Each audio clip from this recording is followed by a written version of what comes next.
মেয়েদেরকে জীবনে তিনটে জিনিস জানাবেন না। মেয়েদেরকে জীবনে তিনটে জিনিস জানাবেন না। একটা হলো যে আপনি কত টাকার মালিক, এটা মেয়েদের জানাবেন না। কথা বুঝেছেন? প্রথম শর্ত।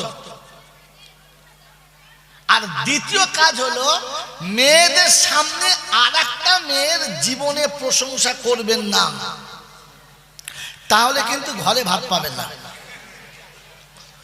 যদি আপনি একবার বলে ফেলেন বিবির সামনে রান্না বড় ভাবির হাতে, ও দেখবেন চুলোর পাশে বসে কাঁদিবার এমনি করবে,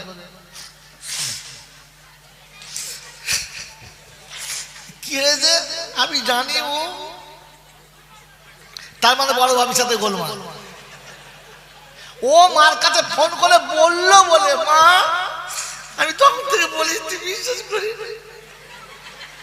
আমি যা রান্না করি ওর পছন্দ না, বড় ভাবির পছন্দ, তখন বুঝতে হবে ঝামেলা লেগে গেছে।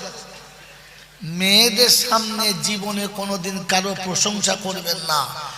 বিবি যদি রান্না করে আনে নুন বেশি হয়েছে বলে দারুণ হয়েছে, খাওয়া দাওয়া ঝালেতে বলছে একেই তো রান্না বলে, হাত চেটে খায়, তো তখন বলে আরেকটা মাছ দেবো, কি ওর ভাগের মাছটা তোমাকে দিয়ে দেবে।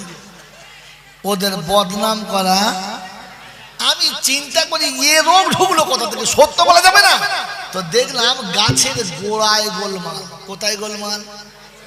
গোড়ায় গোলমাল। আল্লাহর পাক নবী সাল্লাল্লাহু আলাইহি ওয়াসাল্লাম ঘরে শুয়ে আছেন ক্লান্ত শরীরে। আম্মা জান খাদিজাতুল কুবরা রাসূলের চেহারাতে হাত বুলাচ্ছেন, মাথাটা টিপে দিচ্ছেন। আর হঠাৎ দেখে যে রাসূলের মাথায় হাত দিয়ে টিপছে আর চোখ দিয়ে পানি গড়িয়ে এক ফোঁটা পানি রাসূলের চেহারাতে পড়ে গেছে। আল্লাহর নবী ভাবলেন কি হলো, তাকিয়ে দেখে খাদিজার চোখের পানি। তো জিজ্ঞাসা করছে, খাদিজা কি হয়েছে? তোমাকে জিজ্ঞেস করতে হবে না, কি হয়েছে বলো। বললাম তো জিজ্ঞেস করতে হবে না। যখন দেখবেন গরম হয়ে গেছে তখন বুঝবে আগুন অন্য জায়গায় লেগেছে, ধোঁয়া এখানে উঠছে। কথা বুঝেছেন না বোঝেন নাই? ও ভাইরা হারামি ধারেরা কথা শুনে না খামাখা। বাবাজিরা সোনারা লালেরা কথা শোনেন। তো আল্লাহর নবী সাল্লাল্লাহু আলাইহি ওয়াসাল্লাম চিন্তা করছেন কি ব্যাপার, কি হলো। আমি জিজ্ঞাসা করছি বলে না, তো হাতটা ধরে টেনে একটু আদর করে কাছে নিয়ে বলছে, খাদিজা আমাকে বলা যাবে না? বলছে বলা যাবে না। বা গারে হেরা থেকে তুমি যখন এলে তোমাকে কে কাছে বসিয়েছিল? বলে তুমি। কেউ যখন মক্কার ভালোবাসতো না, কে ভালোবেসেছে? বলছে তুমি। রাতের অন্ধকারে বাড়ি আসলে একটা দরজা কে খুলে দেয়? বলছে তুমি। বলছে সব করলাম আমি, আর ফাতেমা জান্নাতে রানী। আল্লাহর নবী অবাক, বেটি জান্নাতে রানী, এইটা মায়েরও কষ্ট হচ্ছে। এখন যদি বলে আল্লাহ বলেছে বললেই হলো, চুপ। আল্লাহর নবী দেখলেন হিকমতে ব্যবহার করতে হবে, কেন এ সহ্য হবে না। তাই আস্তে করে কাছে টেনে নিয়ে বললেন, খাদিজা জীবনে কতগুলো পুরুষের মুখ দেখেছো বলো, আর কতগুলো পুরুষ তোমার মুখ দেখেছো আমাকে বলো। তো আল্লাহর নবীর কাছে খাদিজা সত্য কথা বলে দিলেন, বিবাহের আগে আমি ব্যবসায়ীদের রানী ছিলাম। ব্যবসায়ী সূত্রে বহু দেশের মানুষের সঙ্গে একসঙ্গে বসতে হয়েছে, খেতে হয়েছে। তারা আমাকে দেখেছে, আমি তাদেরকে দেখেছি, গুণে বলতে পারবো না। কথা সত্য না মিথ্যা? সত্য কথা। আল্লাহর নবী সাল্লাল্লাহু আলাইহি ওয়াসাল্লাম বললেন, খাদিজা এবার তুমি বলো, ফাতেমা জীবনে কতগুলো পুরুষ মানুষের মুখ দেখেছে, আর ফাতেমাকে কজন পুরুষের মুখ দেখেছে? ফাতেমা কজনের দেখেছে আর ফাতেমাকে কজন দেখেছে? হযরতে খাদিজাতুল কুবরা রাদিয়াল্লাহু আনহা বললেন, ফাতেমা জান্নাতি হয়ে জন্মগ্রহণ করেছে। যারা বলে সুবহানাল্লাহ। বলে তাহলে তোমাদের খালি আপচুপ করে গেছে যে তাহলে আমি তো যুক্তিসঙ্গত ভাবে আমি হেরে গেছি। কারণ ফাতেমাকে বাংলার কি বলে আপনার, ফাতেমাকে মক্কা মদিনার কোনো পুরুষ তো দূরের কথা, কোনো মেয়ে মানুষে জানতো না ফাতেমা হাইটে লম্বা কতটা আর শরীর স্বাস্থ্য মোটা কতটা। আমাদের দেশের ফাতেমার সাইজ কে জানে? ফাতেমার জন্য শাড়ি ব্লাউজ কিনবে তো ফাতেমার স্বামী বলছে আমি দুটো জামা আনবো, তুই আমার সাইজ জানো? বলে তোমার সাইজ কে জানে? বলে ভগলু দর্জি জানে। বউ ওর সাইজ ভগলু জানে, কোথায় মাপ নিয়েছে বোঝো। তোমার তোমার হাসে দেখো মাল খাও, তোমার বউ আর ভগলু মাপ জানে? ছি ছি ছি ছি, এরা আবার দরুদ শরীফ বলছে শোলে, ফেরেশতা বলছে শোলে ফেলে না বাঁশের ডগের দিকে ধরে পেটাবে। তোমার বিবিকে আল্লাহ তোমাকে দিয়ে বলেছে, আর জন্য কেউ দেখে না। তোমার বউ বলে তুমি আমার সাইজ জানো না। এই বাবাজিরা, সোনারা লালিরা, মায়েরা বলে রাখেন, যখনই আল্লাহর নবী বলেছেন জান্নাতে রানী ফাতেমা, তো ফাতেমার একটু খুশি হওয়ার দরকার, হ্যাঁ না না? ফাতেমা একটু খুশি বেশি হয়ে গেছে, তো আল্লাহর নবী বলছেন ফাতেমা বেশি খুশি হওয়া ভালো না। বলে কেন? বলে জান্নাতে তোমার আগে আর একটা মেয়ে যাবে, তুমি যাবে না। বাস ফাতেমার চেহারা বিগড়ে গেছে। আমি জান্নাতে রানী, আমার আগে জান্নাতে যাবে? বললে হ্যাঁ। ফাতেমা জিজ্ঞাসা করছেন মা, ফাতেমা জিজ্ঞাসা করছে আব্বা, আমি কি জানতে পারি ওই ভদ্র মহিলাটা কে আমার আগে জান্নাতে যাবে যে? আল্লাহ নবী বললেন হ্যাঁ। বলে কে? বলে ওই যে আমাদের বাড়ি থেকে ওই একটু দূরে জঙ্গলের ভিতরে একটা ছোট্ট ঝুপড়ি আছে, চারিদিকে চট দিয়ে পাঁচিল করে ঘেরা আছে, ওই পাঁচিলের ভিতরে চটের ভিতরে একটা ছোট্ট ঝুপড়ি আছে, আর ঝুপড়ির ভিতরে একটা মেয়ে ছেলে আছে, ও তোমার আগে জান্নাতে যাবে। ফাতেমা মনে মনে বললেন দেখতে হবে কি করে আমার আগে যায়, ও কোন আমল করে ওই আমলটা আমি করব, তাহলে আর আমার আগে যেতে পারবে না, হ্যাঁ না না?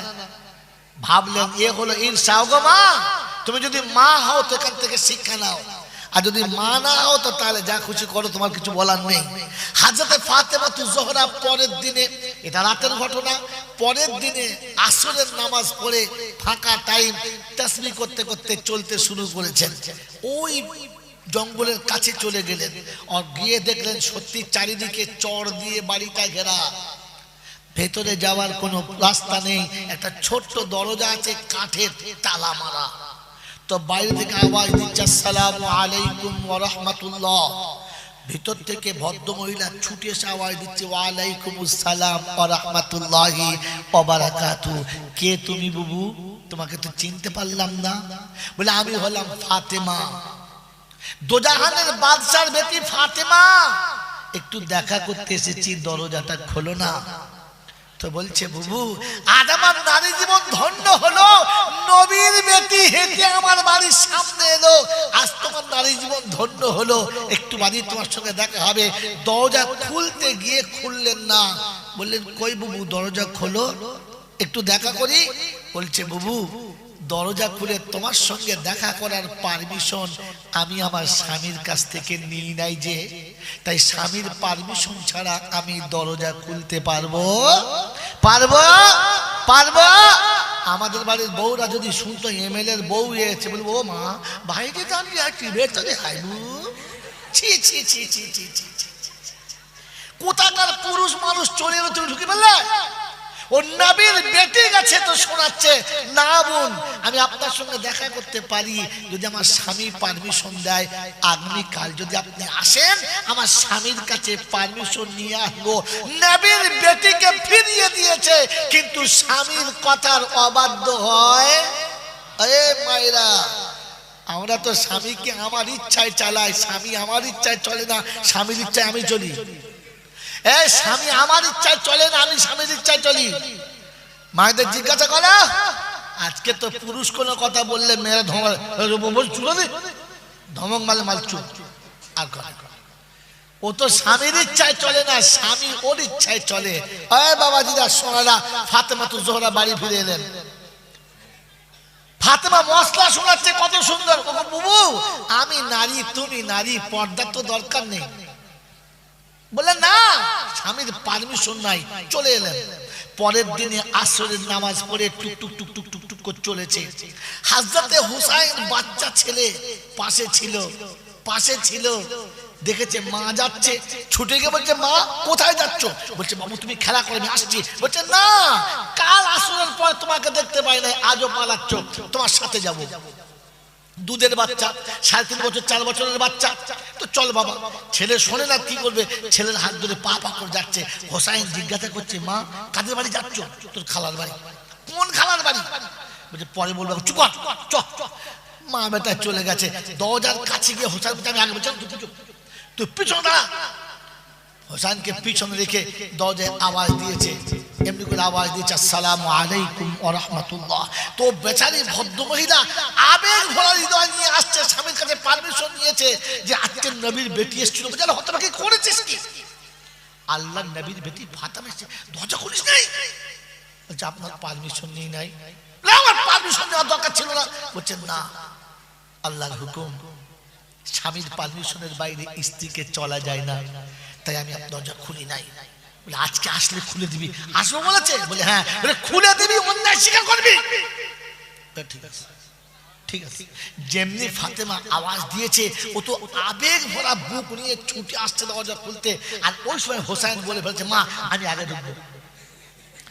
বাস, বাচ্চা ছেলে যেমনি বলে ফেলেছে, ও বেচারি দরজা খুলতে এসে দাঁড়িয়ে গেছে। তো ফাতেমা জিজ্ঞাসা করছে বুবু দরজা খোলো, আর দেরি করো না। বলছে বুবু কিছু মনে করবে না তো? বললে কি? বলে আর একজন কার একটা আওয়াজ পাচ্ছি, মনে হচ্ছে যেন তোমার সাথে আছে। তো বলছে হ্যাঁ বোন, আমার একটা দুধের ছেলে, তো কচি বাচ্চা ছেলে হোসাইন, ও জিদ করছিল, সাথে এনেছি। বললে বোন আমাকে ক্ষমা করবেন, আমি দরজা খুলতে পারবো না। কেন?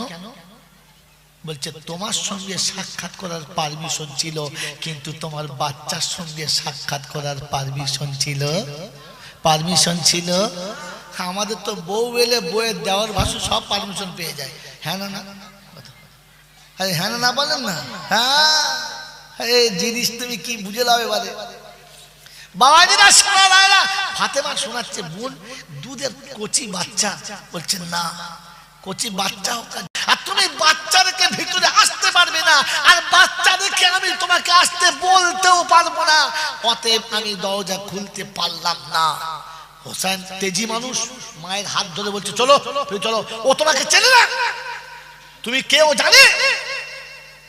ও জানলে ওর 14 গোষ্ঠী দরজা খুলে দিত। ও তোমাকে চেনে না, চলো চলো। ফাতেমা বলছে না, বলছে চলো। মায়ের হাত ধরে টানতে টানতে আনছে। আর আসার সময় ফাতেমা বলে আসছে আমি একা আসলে খুলবে তো? বললে হ্যাঁ খুলবো। ফাতেমাকে নিয়ে চলে যাচ্ছে হোসাইন। ওদিক থেকে আল্লাহর নবী আসছে। ও মায়েরা মনে রেখে দাও, ওদিক থেকে আল্লাহর নবী আসছে, আর হোসাইন মাকে টেনে নিয়ে যাচ্ছে। তো জিজ্ঞাসা করছে দাদু ভাই এত রাগ রাগ মেজাজ কেন, কি হলো কি? বলছে কি আবার হবে, ওই যে ভাঙা ঘরে গেল, আর সেই মেয়েটা বলে কিনা আমি আছি, ছোট মানুষ আমি, ও বলে দরজা খোলা যাবে না, আমি দরজা খোলা যাবে না। তো আল্লাহর নবী বলেছে ঠিকই তো বলেছে ভাই, সে তো খারাপ বলে নাই, কারণ তোমার পারমিশন নেয় নাই তাই বলেছে, তা নাহলে বলতো না। তো ফস করে হোসাইন বলে ফেলেছে তুমি আমার মাকে চেনো না।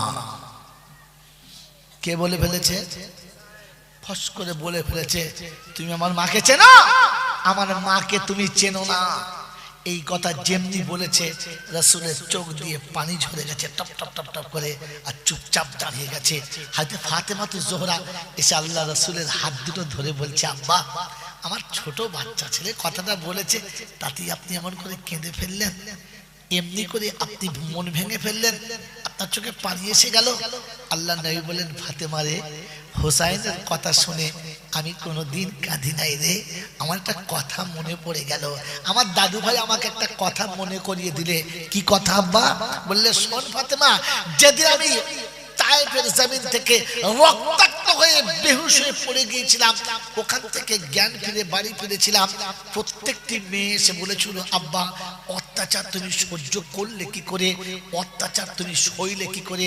সেদিন তুমি আমার দেখে বলেছিলে আব্বা তোমার এই ব্যথাটা আমি সইব কি করে, তোমার এই ব্যথাটা আমি মেনে নেব কি করে। আমি মেনে নিতে পারলাম না।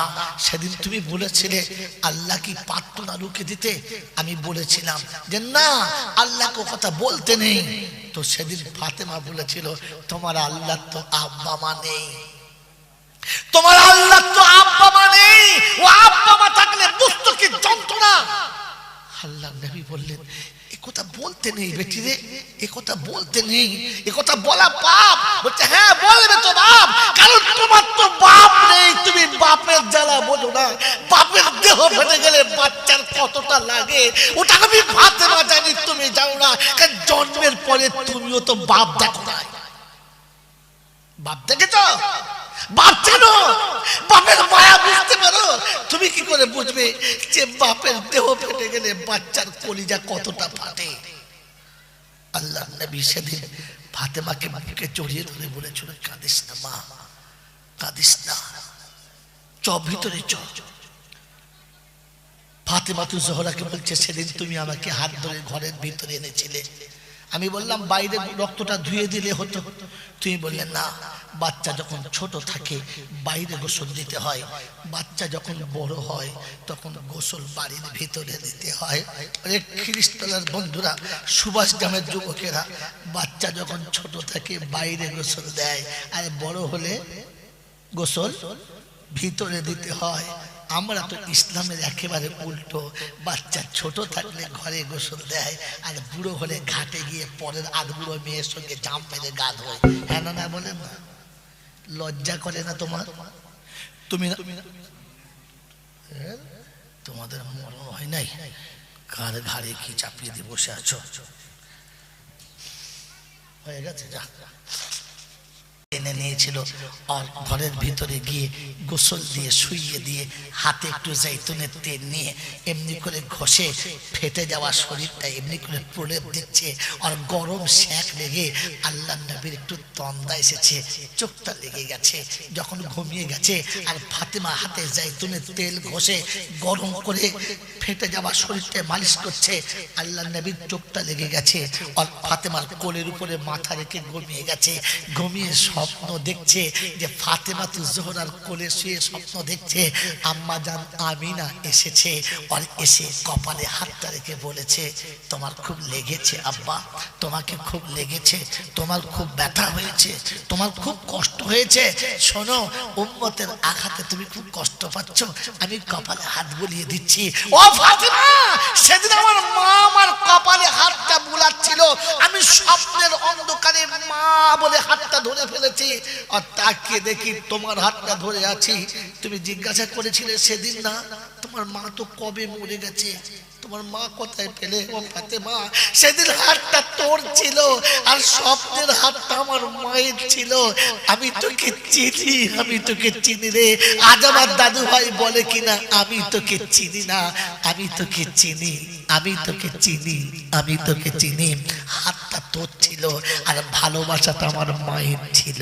আমার বাবাজিরা, আমার শোনাচ্ছেন বন্ধুরা, আমার সোনামণি মায়েরা বোনেরা, তাই আপনাদের কাছে অনুরোধ দেখে বলে গেলাম, স্বামীর বাউন্ডারির বাইরে যাবে না, স্বামীর হুকুমের বাইরে যেও না, নিজেকে একটু পর্দায় গুটিয়ে রাখো। কালকে আমাদের ফাতেমা তোমাকে দেখে নিয়ে বলবে বোন এখানে আয়, আমি বসে আছি তোর জন্য, তো আমার সঙ্গে জান্নাতে যাবি, কারণ স্বামীর অবাধ্য হোস নাই, আজ আমি তোকে সাথে করে নিয়ে যাব। সেজন্য আমার আল্লাহওয়ালা ভাইয়েরা, আমার সোনামণি মায়েরা বোনেরা, মা বোনকে পর্দায় রাখার চেষ্টা করব, আর আল্লাহর হুকুম মেনে নিলে আল্লাহর কাছে পেয়ারা হবে, আল্লাহর হুকুমের বাইরে পেয়ারা হবে না, এটা এখান থেকে জেনে নেব। সেজন্য আমার আল্লাহওয়ালা ভাইয়েরা, এই সন্তানের এই উম্মতের এই সত্য ঘটনাটা, উম্মতকে সবকটা পাওয়ার জন্য আপনি মসজিদে আসেন না, মাদ্রাসায় গেলেন না, আপনি মক্তবে পড়লেন না, জানতে পারতেন না, তাই ওলামায়ে হাক্কানীরা এইরকম একটা করে নুরানি মাহফিল করে আপনাদেরকে ওই সত্যটা শেখাতে চাচ্ছে, ওই ফরজটা আদায় করতে চাচ্ছে, যে ফরজটা কাজা করে আপনি গুনাহগার যেন না হয়ে যান। সেদিন ফাতেমা তু জোহরা তার হাতের গরম স্পর্শ দিয়ে, হাতের তেলের গরম স্পর্শ দিয়ে আমার রাসূলের দেহের ফাটা জায়গাগুলো, রক্তাক্ত হয়ে যাওয়া জায়গাগুলো, ক্ষত বিক্ষত জায়গাগুলোকে সেক দিয়ে সুস্থ করেছে। ওই রক্তাক্ত মাখা নবী যে ধর্ম আপনার আমার কাছে রেখে গেছে, ইসলাম আমার কাছে আপনার কাছে রেখে গেছে, ওই ইসলামকে নিয়ে কবরে যাওয়ার জন্য চেষ্টা করবে ইনশাআল্লাহ। করবে ইনশাআল্লাহ, করবে ইনশাআল্লাহ। তো আগামী দিনে এরকম নুরানি অনুষ্ঠান হবে আর ওলামাদের কাছ থেকে আপনারা সত্য জিনিসগুলো জানতে পাবেন। তার জন্য আপনাকে আমাকে ফাতেমার মতো একটু কুরবানি দিতে হবে। সেদিন ফাতেমা তো জোহরা আমার নবীকে কোলের উপরে রেখে দিয়ে গরম মালিশ দিয়ে তেল ঘষে দিয়ে রক্তাক্ত শরীরটা, ব্যথার শরীরটা একটু প্রলেপ দিয়েছে। আমি আপনি ইসলামের এখন ওই রকম ভাঙাচোরা সময়, ইসলামের চারিদিক থেকে আঘাতে জর্জরিত হয়ে গেছে। ইসলামকে একটু কোলের উপরে রেখে আর ভালোবাসার একটু প্রলেপ দিয়ে ওখানে সুন্দর করার জন্য আগামী বছরের অনুষ্ঠানে আমি আপনি তৈরি থাকবো। আর আল্লাহর ঘর সব থেকে উত্তম হবে যেখানে বসে আমি আল্লাহওয়ালা হব, যেখানে বসে আমি আল্লাহওয়ালা হব, যেখানে বসে আমি আল্লাহর নৈকট্য লাভ করতে পাবো। ও আল্লাহর ঘরের জন্য 5টা করে 1000 টাকা কে কে দেবে? হাত তোলেন তাড়াতাড়ি ইনশাআল্লাহ। আখিরি মোনাজাত আগে বিখ্যাত মুহাদ্দিস রয়েছেন আমার পরে, কোরআন ও হাদিসের বিখ্যাত মুহাদ্দিস রয়েছেন হযরত মাওলানা ফারুক আহমদ সাহেব। তার কাছে আপনারা আখিরি মোনাজাতের কথা শুনবেন। বলেন কোন বন্ধু প্রথম আছেন?